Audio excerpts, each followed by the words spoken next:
Secangkir Sabda. Hangatkan harimu bersama Sabda Tuhan. Pernahkah Anda sudah merasa sangat yakin dengan rencana hidup Anda, namun tiba-tiba Tuhan memberi kejutan yang sama sekali berbeda? Kita sering merasa tahu apa yang terbaik bagi diri kita sendiri. Kita membangun rumah impian, mengejar karier tertentu, atau mengharapkan jalan hidup yang lurus-lurus saja. Namun, bagaimana jika gangguan yang datang dalam rencana Anda sebenarnya adalah undangan Tuhan untuk sesuatu yang jauh lebih besar? Bagaimana jika ketidakpastian yang Anda takutkan adalah cara Tuhan untuk hadir lebih dekat dalam hidup Anda? Hari ini, kita akan belajar tentang sebuah kata yang mengubah sejarah manusia. Ya, ada seorang perancang busana muda bernama Clara. Ia bermimpi membuka butik mewah di pusat kota. Segala tabungan dan waktunya habis untuk rencana itu. Namun, tepat sebulan sebelum butiknya buka, ibunya jatuh sakit parah dan membutuhkan perawatan penuh waktu. Clara harus melepaskan mimpinya. Ia harus pindah kembali ke desa kecilnya yang sepi. Awalnya, Clara merasa hidupnya hancur. Ia marah dan merasa Tuhan tidak adil. Namun, di desa itu, ia melihat banyak ibu rumah tangga yang memiliki keterampilan menjahit luar biasa tapi tidak punya pekerjaan. Clara mulai mengajar mereka, mengorganisir mereka, dan menciptakan sebuah lini busana etnik dari rumah kecilnya. Ternyata lini busana itu meledak di pasar internasional karena keunikan ceritanya. Bukan butik mewah di kota yang ia dapatkan, melainkan sebuah komunitas yang berdaya. Clara menyadari rencananya semula hanyalah tentang gedung mewah, tetapi rencana Tuhan ternyata tentang memulihkan banyak hidup. Ia belajar bahwa kehilangan kendali atas rencana sendiri bukanlah sebuah akhir, melainkan awal dari sebuah misi yang jauh lebih bermakna.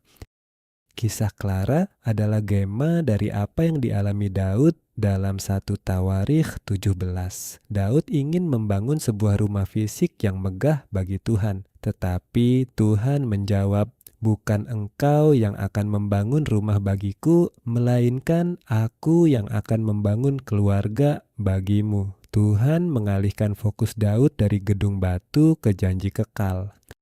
Hal yang sama terjadi pada Maria dalam Lukas 1. Maria adalah gadis muda dengan rencana masa depan yang sederhana. Tiba-tiba, malaikat Gabriel datang membawa berita yang mengguncang seluruh dunianya. Maria tidak langsung mengerti, namun ia menjawab, "Sesungguhnya aku ini adalah hamba Tuhan. Jadilah padaku menurut perkataanmu." Ya, dari Maria bukan karena ia paham segalanya, tapi karena ia percaya pada sang pembawa berita. Secara intelektual, Ibrani 10 menjelaskan bahwa Tuhan tidak lagi menginginkan kurban persembahan yang kaku. Tuhan menginginkan ketaatan hati. Seperti nubuat Yesaya 7, Tuhan menjadi Immanuel, Allah beserta kita. Dia tidak ingin tinggal di gedung mewah yang dibangun Daud. Dia ingin tinggal di dalam tubuh manusia melalui rahim Maria.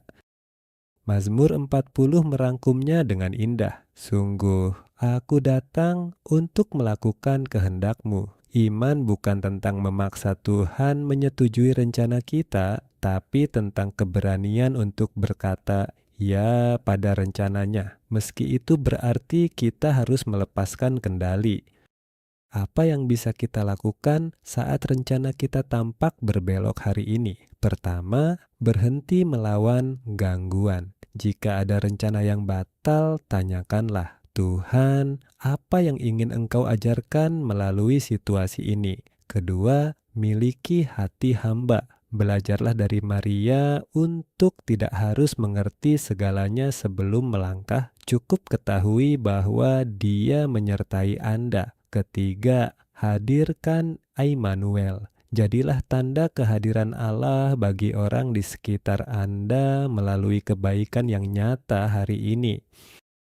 Mari kita berdoa. Tuhan yang Maha Baik, terima kasih karena rencana-Mu selalu melampaui rencana kami yang terbatas. Berikanlah kami keberanian seperti Maria untuk berkata, "Ya," pada kehendak-Mu. Jadikanlah hati kami rumah-Mu yang nyaman, agar kehadiran-Mu terpancar melalui hidup kami. Amin. Apa satu rencana Anda yang gagal namun ternyata membawa berkat yang tak terduga? Mari bagikan cerita Anda di kolom komentar agar kita bisa saling menguatkan dalam iman. Tuhan Yesus memberkati.